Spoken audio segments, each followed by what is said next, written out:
Okay. तो आज जो टॉपिक है मैंने आपको बता दिया, इम्पैक्ट ऑफ लैंड रिफॉर्म्स है।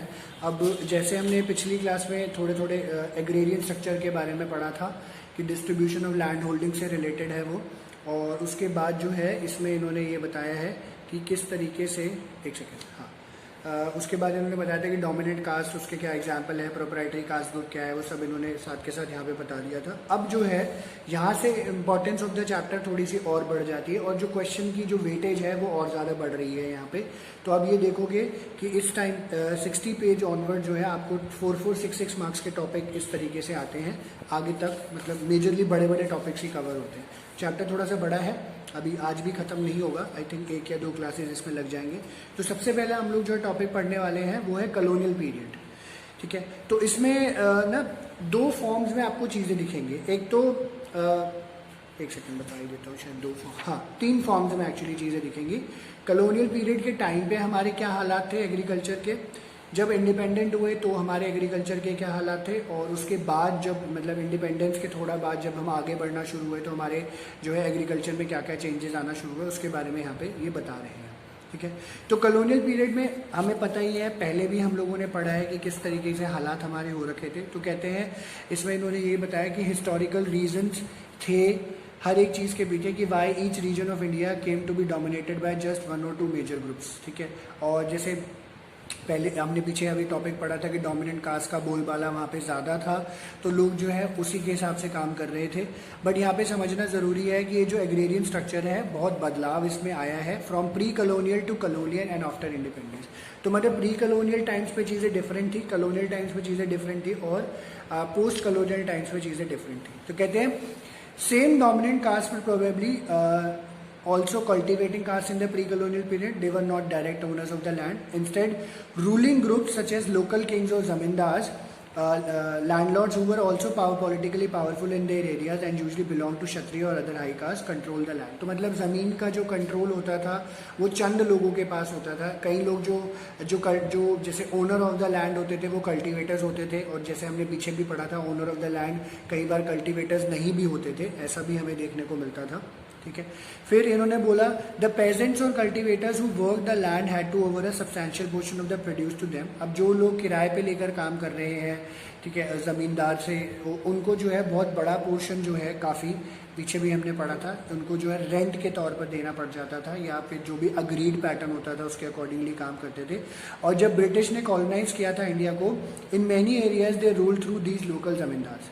They also granted property rights to zamindars. Under the British, the zamindars were given more control over land than they had before. तो अब मतलब ब्रिटिशर्स ने ना जानबूझ के एक सिस्टम ये भी किया हुआ था कि रादर देन जो है छोटे मोटे लोग उनको जो है ज़मीनों का कंट्रोल है, उन्होंने क्या क्या उठा के जो बड़े बड़े ज़मींदार थे उनको जो है ज़्यादातर कंट्रोल दे दिया कि भाई इनके थ्रू अगर काम होएगा, एक्सप्लॉयटेशन थोड़ा सा ज़्यादा हो पाएगा, पैसा रिकवरी थोड़ी सी ज़्यादा हो पाएगी, ये सब चीज़ें वो लोग कर रहे थे। फिर कॉलोनाइजर्स क्या करते थे, इनके ऊपर बहुत ज़्यादा से ज़्यादा टैक्सेस लगाते थे और एग्रीकल्चर और ज़मींदार जो है जितना पॉसिबल हो पाता था अपने कल्टीवेटर्स से, जो लोग इनकी ज़मीनों को के ऊपर काम करते थे उनसे वो पैसा भी एक्सट्रैक्ट किया करते थे, क्योंकि ऑब्वियसली जब बर्डन ऑफ टैक्सेस ज़्यादा है तो आप आगे से भी टैक्सेस ज़्यादा से ज़्यादा कलेक्ट करोगे।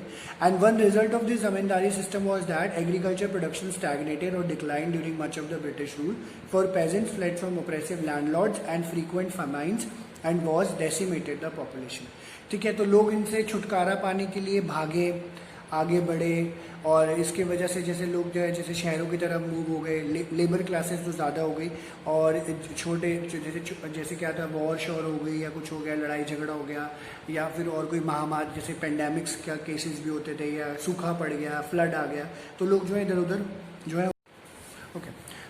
तो इसमें फिर फर्दर यही बोला कि आगे इन्होंने बताया इस बात को कि जो कई डिस्ट्रिक्ट्स थे जो कॉलोनियल इंडिया के अंदर आते थे, ये ज़मींदारी सिस्टम के अंदर थे। तो मतलब अलग अलग तरीके का सिस्टम था। कल मैंने पॉल साइंस में भी आपको थोड़ा बहुत बताया था, जैसे प्रिंसले स्टेट्स थे, तो कई जैसे जहाँ पे प्रिंसली स्टेट्स होते थे जो ब्रिटिशर वहाँ से कंट्रोल कर रहे थे। तो ऐसा ही सिस्टम जमींदारी के अंदर होता था। तो जहाँ जमींदार थे वो जमींदार के थ्रू टैक्स कलेक्ट करते थे, जहाँ पे डायरेक्ट थे वो डायरेक्ट करते थे।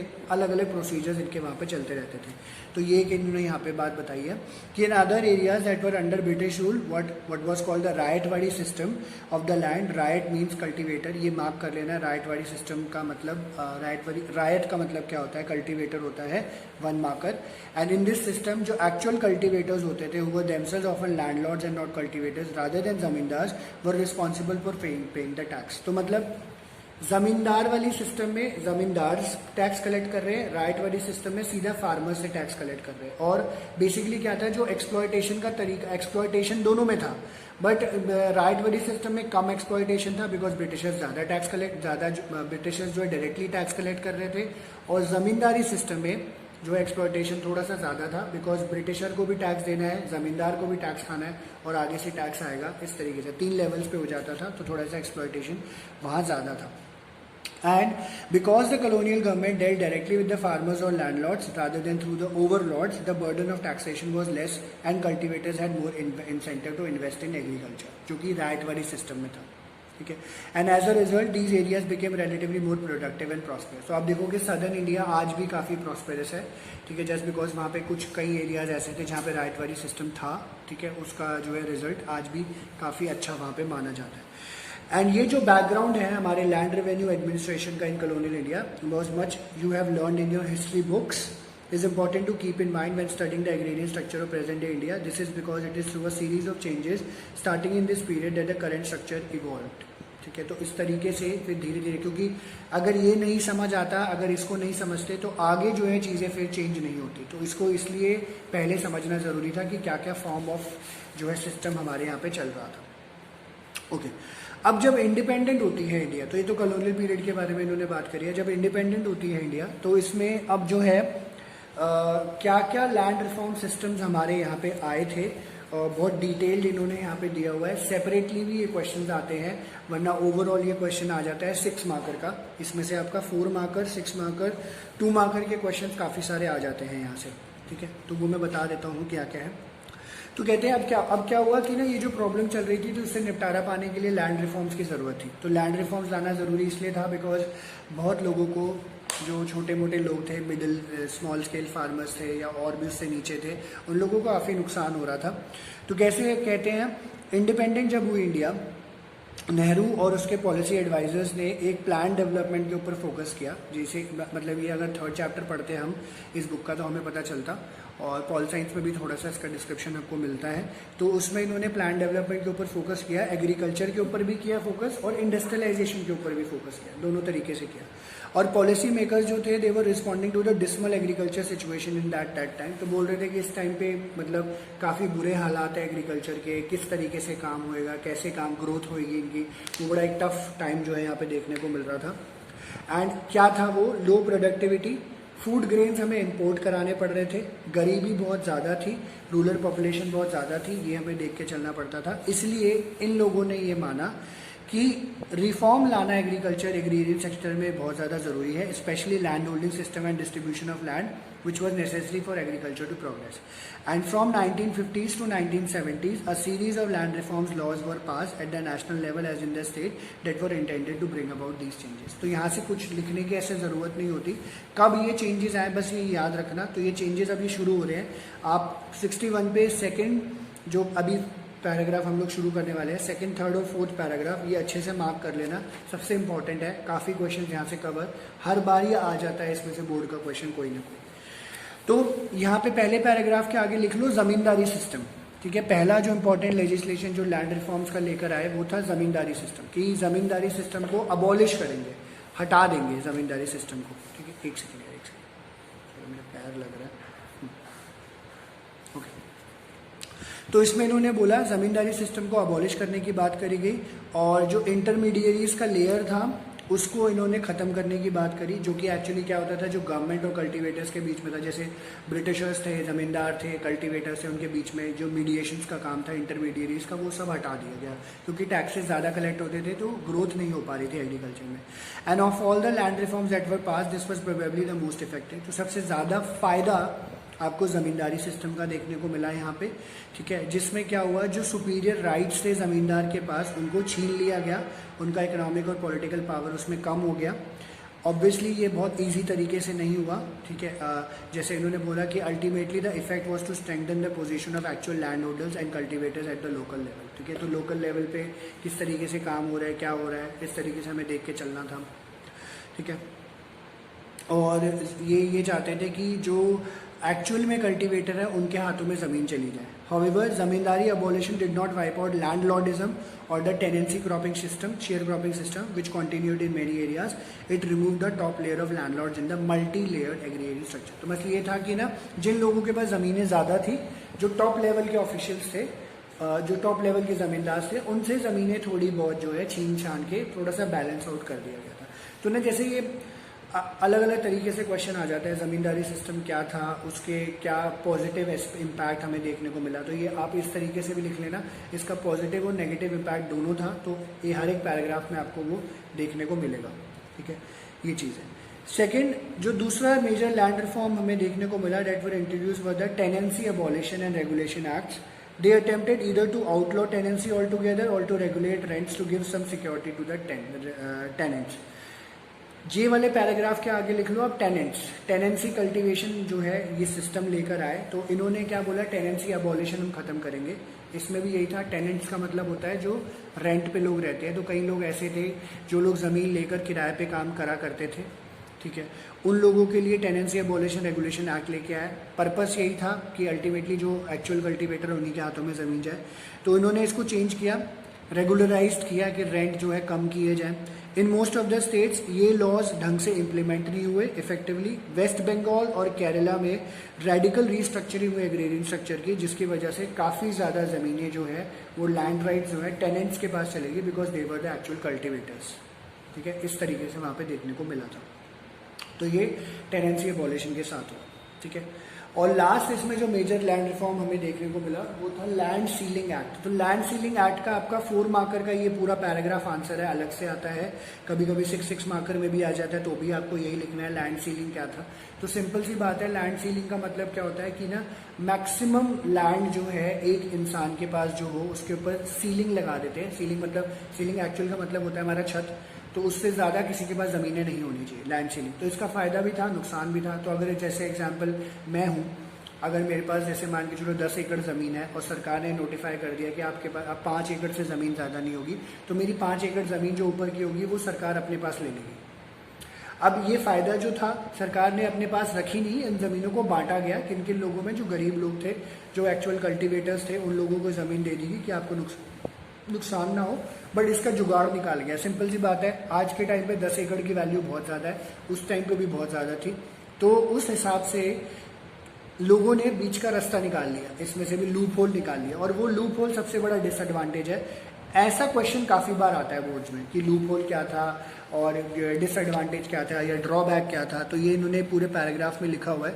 क्या कहते हैं, तीसरा major category of land reform land ceiling act था। लॉज यहाँ पे इम्पोज कर दिया गया, upper limit amount of the land एक इंसान जो है होल्ड करके रख सकता है, अपने पास रख सकता है। ये जो सीलिंग है, it varies from region to region depending on the kind of the land, its productivity and other such factors.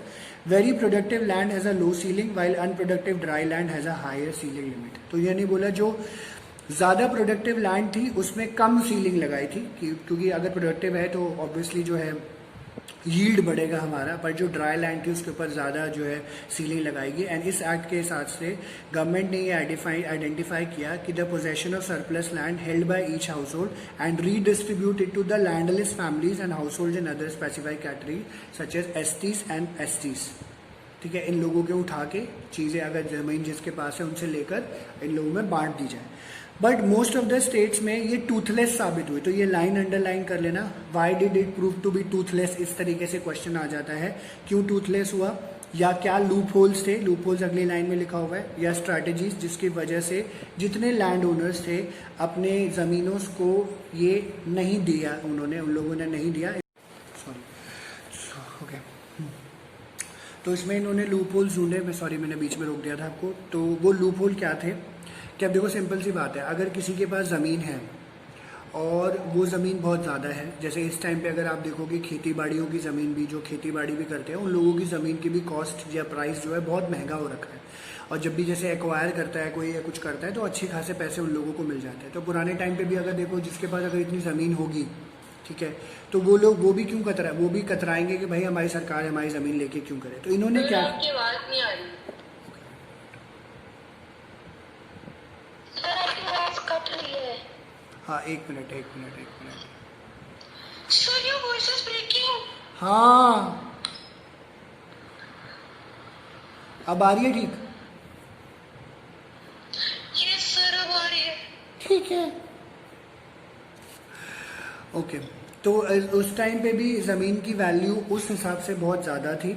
तो लोगों ने जो है इसके लिए रास्ता क्या निकाला है, वो रास्ता अब आगे इन्होंने बताया है कि क्या, कि जिनको पता चला कि हमारी ज़मीनें जाने वाली हैं, उन लोगों ने क्या किया, अपनी ज़मीनों को डिवाइड करके अपने रिश्तेदारों में बांट दिया, ठीक है, और अपने जैसे दोस्त यार है, रिश्तेदार हैं, उन लोगों में बांट दिया, बट या अपने नौकरों चाकरों में डांट दिया। बट जो पेपर्स वेपर्स होते थे वो अपने पास ही वो रखा करते थे, ठीक है, कि जो है इधर उधर ना हो। और और एक पॉइंट यहाँ पे और भी देखने को मिला, यहाँ पे देखने को मिला कि इन्होंने अपनी वाइफ्स को डिवोर्स कर दिया, फिर भी ये साथ रह रहे थे, जस्ट बिकॉज कि हमारी प्रॉपर्टी जो है इधर उधर ना हो जाए, कोई प्रॉपर्टी लेके चला ना जाए। और इसको इन्होंने नाम दिया बेनामी ट्रांसफ़र, ठीक है, बेनामी ट्रांसफ़र, ठीक है। जब आप अपनी ज़मीनों को इन टाइम पे ये लूप कभी कहा है कि मैरिड वुमेन प्रॉपर्टी नहीं रख सकती, वो तो लीनिएज के पॉइंट ऑफ व्यू से चला आ रहा था ना, रूल्स एंड रेगुलेशन के पॉइंट ऑफ व्यू से, बट ऐसा कुछ नहीं। फिर ये उन्हें डाइवोर्स करके क्यों फिर उनके पास प्रॉपर्टी कर देते हैं? वो इसलिए क्योंकि इनकी ज़मीनें जो थी ना, इनकी ज़मीनों का जो है रोल इम्पोर्टेंस बहुत ज़्यादा था। तो ये लोग ये नहीं चाहते थे कि जो है हमारी ज़मीनें हमारे हाथ से जाए। तो ये क्या करते थे, वाइफ को डिवोर्स दे दिया और रहे साथ में रहे हैं, ठीक है, बट ये कि दिखाने के लिए कि हमारे पास ज़मीन बस इतनी है, बट अल्टीमेटली यही होता कि घूम फिर के उसके वाइफ के नाम पे तो कोई इतना ज़्यादा दूर नहीं हो जाती। मतलब ये अपने आप को बचाने के लिए था और कोई बात नहीं थी सर। बट ऐसा भी तो मतलब, लेकिन जो प्रॉपर्टी होती थी वो तो मोस्टली मैन ही हैंडल करते थे। हैंडलिंग की बात तो वहाँ इन्होंने नकारा नहीं है उस बात को, बट जब प्रॉब्लम चल रही थी ना, इस तरीके की सरकार ने ये स्टेप लिए, तो अपने आप को बचाने के लिए कुछ करोगे तो सही। तो इन्होंने जो है ये रास्ता निकाल लिया कि बेनामी ट्रांसफ़र करना शुरू कर दिया, कि जो है रिश्तेदारों के नाम कर दी प्रॉपर्टी, या कुछ कर दिया, या ऐसे कर दिया वैसे कर दिया, और ताकि जो है हमारी प्रॉपर्टी बची रहे। हाँ, सिर्फ रास्ता ये जुगाड़बाजी करी थी इन्होंने, और कोई बात नहीं थी, ठीक है। तो इसको नाम इन्होंने दिया बेनामी ट्रांसफ़र। ये 2 मार्कर आता है, इम्पॉर्टेंट है काफ़ी, कि जब बड़े बड़े स्टेट्स को ब्रोकन अप किया गया, ज़्यादातर लैंड ओनर्स ने अपने डिवाइड कर दिए लैंड रिलेटिव्स वगैरह के बीच में, इसको बेनामी ट्रांसफ़र का नाम दिया गया है। और इनफैक्ट उनके नाम पे ज़रूर नहीं होता था, बट ज़मीनें उनके पास ही होती थी। कुछ जगहों पे कई बड़े बड़े फार्मर्स ने अपनी वाइफ्स को एक्चुअली में डिवोर्स दिया, बट उनके साथ ही रह रहे थे, in order to avoid the provision of land ceiling act which allowed a separate share for unmarried women but not for wives, ठीक है। तो ये इन्होंने लिखा हुआ है, in order to avoid the provision of land ceiling act, जो कि तुम लोगों ने पूछा, which allowed a separate share for unmarried women but not for wives। तो वाइफ्स के लिए फिर भी नहीं होता था, बट इन्होंने फिर भी कर दिया जस्ट टू अवॉइड कि लैंड सीलिंग एक्ट के अंदर हमारी प्रॉपर्टी चली ना जाए, ठीक है। तो ये इन्होंने 3 चीज़ें जो है यहाँ पे ज़्यादा अच्छे से समझाई है, और यही चीज़ यहाँ पे आती है, पहला ज़मींदारी सिस्टम का अबॉलिशन, दूसरा टेनेंसी अबॉलिशन, और तीसरा जो है लैंड सीलिंग एक्ट। इसमें से काफ़ी क्वेश्चन यहाँ पे कवर हो जाते हैं, और बेनामी ट्रांसफ़र, ठीक है। तो एग्रेरियन स्ट्रक्चर, फाइनली इन्होंने बोला एग्रेरियन स्ट्रक्चर इंडिया में अलग अलग तरीके से होता है, और progress of the land reform जो है अनइवन रहा है, मतलब हर जगह लैंड रिफॉर्म इतने ज़्यादा सक्सेसफुल नहीं रहे। ऑन द होल हम लोग ये कह सकते हैं जो एग्रेरियन स्ट्रक्चर है इसकी वजह से काफ़ी ज़्यादा बदलाव आए, और आज भी काफ़ी अनइक्वल सिस्टम हमारा है। ये जो स्ट्रक्चर है ये एग्रीकल्चर प्रोडक्टिविटी पे कॉन्स्टेंट लेकर आता है, ठीक है। किसी के पास ज़मीन ज़्यादा है, किसी के पास कम है, किसी की प्रोडक्टिविटी बहुत ज़्यादा है, किसी की बिल्कुल कम है। एंड लैंड रिफॉर्म्स लाने का पर्पस यही था, ज़रूरी भी इसलिए था, they not only boost agriculture growth but also to eradicate poverty in rural areas and bring about social justice, ठीक है। इस तरीके से ये लोग जो है काम करके चल रहे थे, ताकि लोगों में जो है गरीबी हटे, और सोशल जस्टिस जो है अपनी तरीके से ये कम से कम जस्टिफाई कर पाए कि भैया हाँ, हमने जो है ज़मीन लेके या नुकसान में जो है इन लोगों को दी तो सही कम से कम, ठीक है, ताकि ये काम करते चले। ये इन्होंने बताया। ठीक है जी, एक सेकेंड।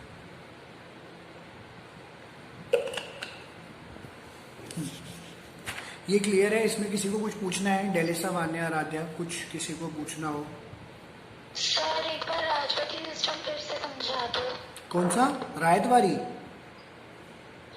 हाँ रायवाली, सॉरी। रायतवारी सिस्टम कोई एक्सप्लेन नहीं है डेलिसा यहाँ पे, बस इन्होंने ये बताया रायत का मतलब होता है कल्टीवेटर, और ये सिस्टम ज़्यादातर सदर्न इंडिया जैसे आंध्र प्रदेश वगैरह के आसपास, कर्नाटका के आसपास रहता था, जहाँ पे क्या होता था, यहाँ पे ब्रिटिशर्स जो है डायरेक्ट कंट्रोल रखते थे फार्मर्स के ऊपर, और वो डायरेक्ट टैक्सेस कलेक्ट करते थे। तो इस यहाँ पे प्रॉस्पेरिटी ज़्यादा हुई क्योंकि टैक्स स्ट्रक्चर कम था। जहाँ पे ज़मींदारी सिस्टम था वहाँ पे टैक्स स्ट्रक्चर ज़्यादा था, क्योंकि बीच में ज़मींदार भी था, फिर फार्मर थे, तो ज़मींदार ज़्यादा टैक्स कलेक्ट करके फिर ब्रिटिशर्स को देता था। ये बताया हुआ बस। तो सर ये वान्या 2 मार्कर में आता है? राइट, हाँ राइटवाड़ी पूरा लिखने को नहीं आता वैसे, इंपॉर्टेंट पूरा है वैसे, हाँ वैसे कॉलोनियल पीरियड इंपॉर्टेंट पूरा है 4 मार्कर में, बट ये कभी कभी अगर आपसे पूछ लेंगे तो 1-2 मार्कर ही आएगा। Okay sir. ठीक है।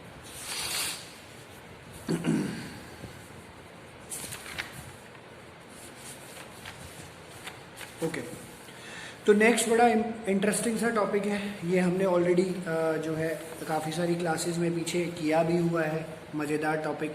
वो है हमारा the green revolution and it's social consequences, और मेजरली ये जो क्वेश्चन है 4 और 6 मार्कर में ही आता है, मतलब काफ़ी बार, बहुत बार ये क्वेश्चन आपको आया हुआ है, मतलब 10 में से आप बोलोगे 8-9 बार ये क्वेश्चन आया ही आया हुआ है। ठीक है, इस तरीके से कि ग्रीन रेवोल्यूशन क्या है, इसके सोशल कॉन्सिक्वेंसेज क्या है। अभी जो मैं बोलूँगा वो प्लीज़ साथ साथ लिखते चलना, ताकि एक आइडिया रहेगा, क्योंकि ना क्वेश्चंस कभी थोड़े ट्रिकी भी हो जाते हैं यहाँ से, तो प्लीज़ ध्यान देना उसके ऊपर। तो सबसे पहले ग्रीन रेवोल्यूशन, उसके सोशल और उसके सोशल कॉन्सिक्वेंसेज है, ये तो टॉपिक है। सबसे पहले इन्होंने ग्रीन रेवोल्यूशन एक्सप्लेन किया है, ये आपको पॉल साइंस में भी पढ़ने को मिलेगा, ठीक है, कोई ऐसी दो बात नहीं है, बट यहाँ पे सोशोलॉजिकली इसको एक्सप्लेन किया गया है, ताकि जो है आपको समझ आए कि किस तरीके से ग्रीन रेवोल्यूशन हमारे यहाँ पे आया। तो ये क्या कहते हैं, लैंड रिफॉर्म्स तो जो लेकर आए उससे हमारी एग्रीरियन सोसाइटी पे काफ़ी ज़्यादा इम्पैक्ट पड़ा, समझ आती है बात हमें ये। इन कंट्रास्ट इन्होंने बोला है जो ग्रीन रेवोल्यूशन जब आया 1960s एंड 70s का, इससे काफ़ी ज़्यादा चेंजेस हमें देखने को मिले। Green revolution as we know ये गवर्नमेंट का प्रोग्राम था फॉर एग्रीकल्चर मॉडर्नाइजेशन, लार्जर ये इंटरनेशनल एजेंसीज ने फंड किया था। इसमें high yielding varieties of seeds या हाइब्रिड सीड्स का जो है हम लोगों ने यूज़ करना शुरू किया, जिसमें पेस्टिसाइड्स, फर्टिलाइज़र और अदर इनपुट्स का हमने यूज़ किया। मतलब अमेरिका से हेल्प ली गई थी, साइंटिफिक फार्मिंग इसको भी नाम दिया गया था। तो ग्रीन रेवोल्यूशन प्रोग्राम जो है वहाँ पे इंट्रोड्यूस हुआ जहाँ पे इरिगेशन बहुत अच्छा, मतलब वाटर फैसिलिटी बहुत ज़्यादा अच्छी थी, और क्योंकि इन जो है इन सीड्स के लिए पेस्टिसाइड, फर्टिलाइज़र जो भी हम लोग डाल रहे थे, इनको जो है ज़्यादा पानी की ज़रूरत थी, इसलिए जो है हम लोगों ने इसको जो ज़्यादा सक्सेसफुल है वो वाटर फैसिलिटीज़ जहाँ पे या इरीगेशन जहाँ पे थी वहाँ पे हुई। And it was also targeted mainly at the wheat and rice growing areas. तो पहले शुरुआती दौर में जो है इन्होंने क्या किया, वीट और राइस ग्रोइंग एरियाज में ही काम किया। And as a result only certain region such as Punjab, western UP, coastal Andhra Pradesh and parts of Tamil Nadu receive the first wave of green revolution package. तो यहाँ पे फ़ायदा देखने को मिला तो इन रीजन्स में मिला। यहाँ पे सोशल इकोनॉमिक ट्रांसफॉर्मेशन बहुत ज़्यादा हुआ, और ऑब्वियसली इसको जो है पढ़ा गया, समझा भी गया, और सोशल साइंटिस्ट जो थे जिन्होंने इसको इम्प्लीमेंट कराया था, कि ये बताया गया कि लोगों ने डिबेट करना शुरू कर दिया कि ग्रीन रेवोल्यूशन से एक्चुअली में लोगों को फ़ायदा हो रहा है या नुकसान हो रहा है। ठीक है, तो दोनों चीज़ें थी, इसमें कोई दो राय नहीं थी। आप ये सोचोगे कि सिर्फ फ़ायदा हुआ, ऐसा कुछ नहीं था, नुकसान भी था। तो सबसे पहली बात उन्होंने बोला एग्रीकल्चर प्रोडक्टिविटी जो है बहुत ज़्यादा बढ़ी। Because of new technology, India was able to become self-sufficient and in food grain production for the first time in decades. तो ये पॉजिटिव एस्पेक्ट हुआ। तो यहाँ पे लिख लो, ये जो पैराग्राफ है सेकंड वाला, पॉजिटिव चेंज आपको देखने को मिला। ओवरऑल है, आगे भी आएंगे चेंजेस, लिख लो, क्योंकि इसको पॉइंट्स में लिखना होता है, आपको पॉजिटिव नेगेटिव अलग अलग पूछते हैं। चलो जी, कोई नहीं, देखते हैं क्या होता है। बार बार वीडियो रुक रही है मेरी, बट एनीवे ओके।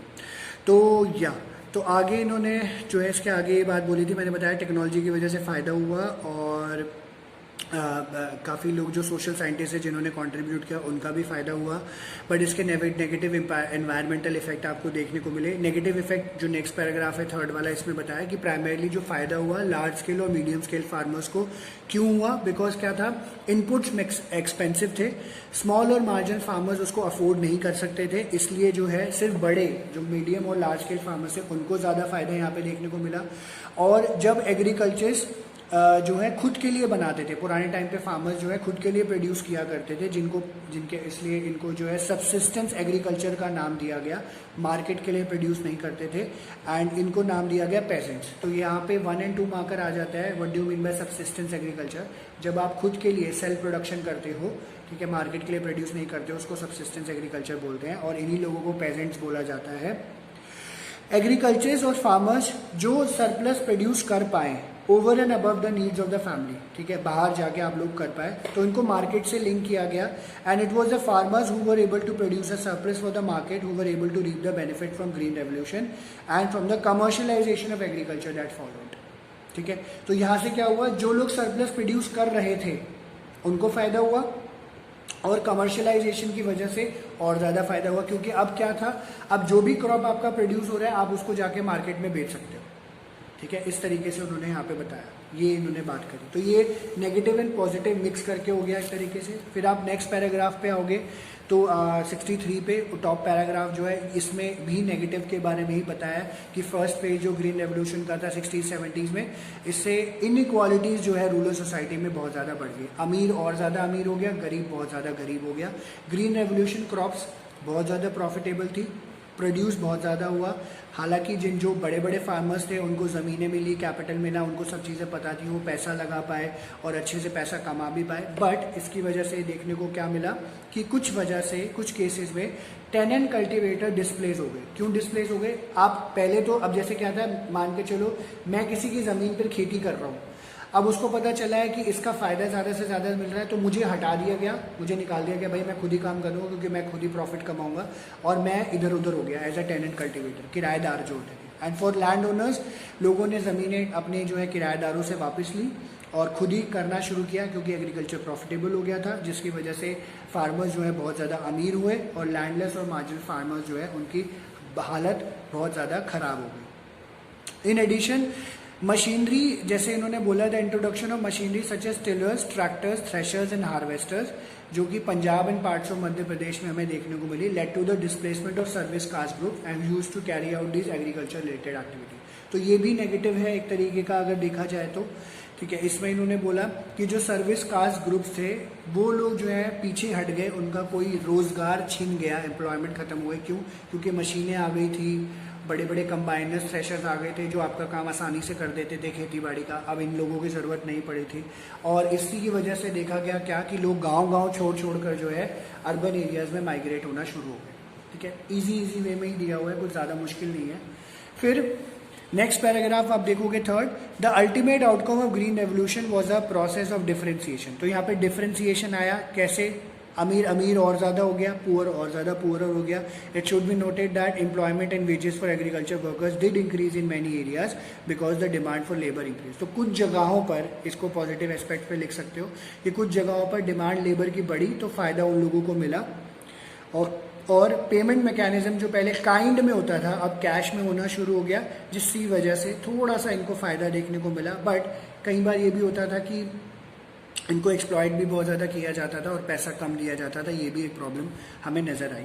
तो ये बेसिकली जो अभी हमने पीछे के 4 पॉइंट्स अभी पढ़े, तो ये फर्स्ट फेज के दौरान ज़्यादातर देखने को मिलता था। ठीक है, तो ये जो 13 पैराग्राफ्स अभी हमने पढ़े और पीछे वाले पेज पे 62 पे एक पैराग्राफ लास्ट वाला, ये सारा फर्स्ट फेज का है। तो अंडरलाइन कर लेना या जैसे लिखना हो साइड में लिख लेना, ये सारा फर्स्ट फेज का था। फोर्थ पैराग्राफ ऑनवर्ड जो है आपको सेकंड फेज का मिलता है। सेकंड फेज में ग्रीन रेवोल्यूशन को इंट्रोड्यूस किया गया, पहले वाले को किया गया था इरिगेशन वाले एरियाज में, ठीक है, जहाँ पे पानी था। सेकंड वाले को इंट्रोड्यूस किया गया ड्राई और सेमी एरिड रीजन्स में, जहाँ पे सूखा होता है। और यहाँ पे लोगों ने जो है देयर हैज़ बीन देखा गया areas, there has been a significant shift from dry to wet cultivation along with changes in cropping pattern and types of crops grown, Increasing commercialization and dependence on the market in these areas where cotton cultivation has been promoted has increased rather than reduced livelihood insecurity as farmers who once grew food for consumption now depend on the market for the income. अब देखो क्या था कि पहले आपको ये भरोसा था आप जो उगाओगे चलो खा लोगे, ऐसे लोगों ने बहुत भी किया, बट अब क्या था आपको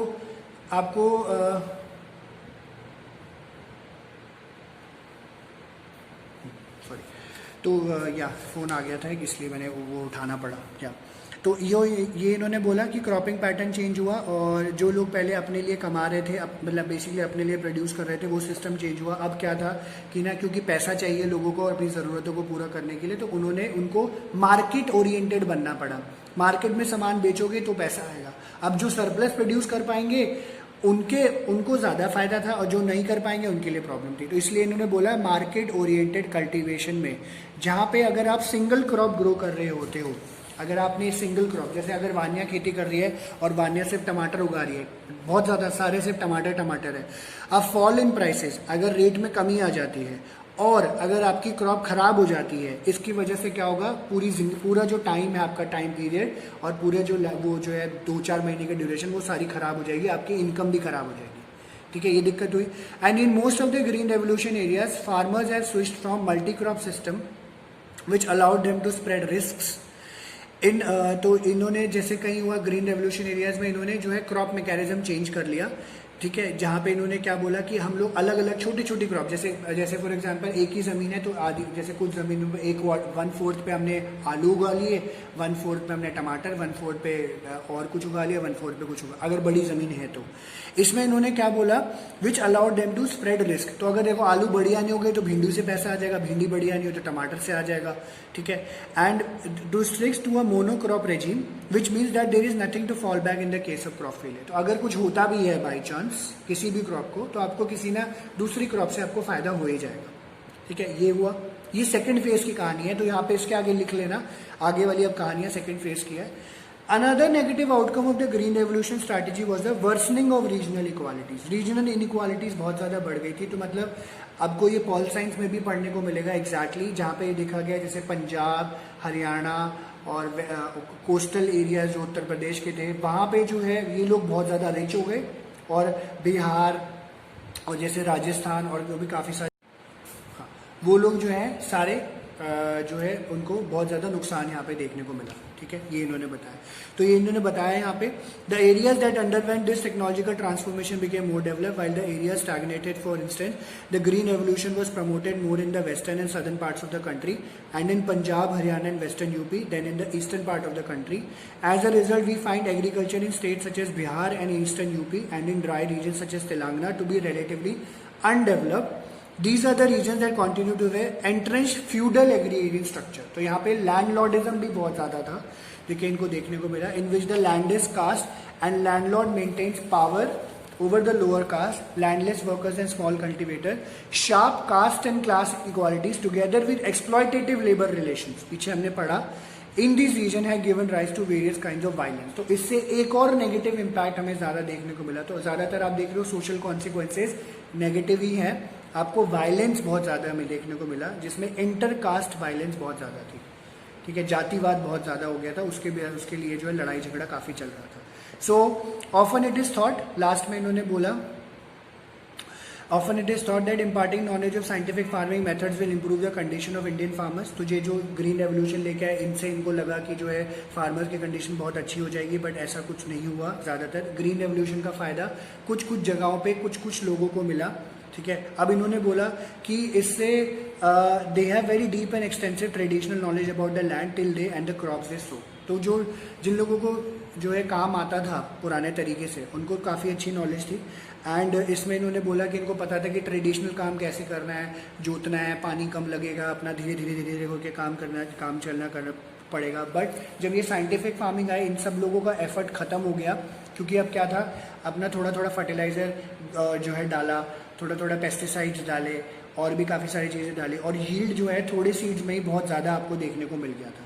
So in the view of negative environmental and social impact of modern methods of cultivation that have been observed, a number of scientists as well as farmers movement now suggest a return to traditional more organic seeds and methods of cultivation. आजकल आप भी market जाते हो तो आप देख रहे होगे वहाँ पे कि किस तरीके से ऑर्गेनिक फार्मिंग को प्रमोट किया जा रहा है. तो इसका ड्रॉबैक देखा गया and many rural people themselves believe that hybrid varieties are less healthy than the traditional ones.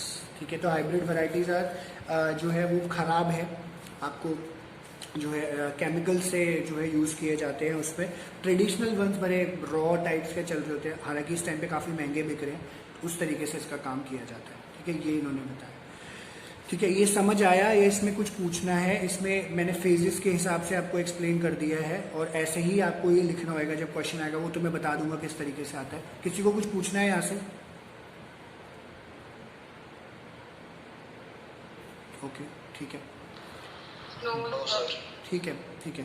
तो आज फिलहाल हम इतना ही कर रहे हैं. ठीक है, क्योंकि टाइम भी कम है, अभी चैप्टर काफ़ी बचा हुआ है तो वो हम लोग बाद में कर लेते हैं फिर. ठीक है, so thank you very much. Next class में ख़त्म हो जाएगा. मैं वीडियोज़ की आपको शेयर कर देता हूँ. ठीक है, सारी बन गई है वो मैं भेज देता हूँ. Okay, bye, take care, thank you.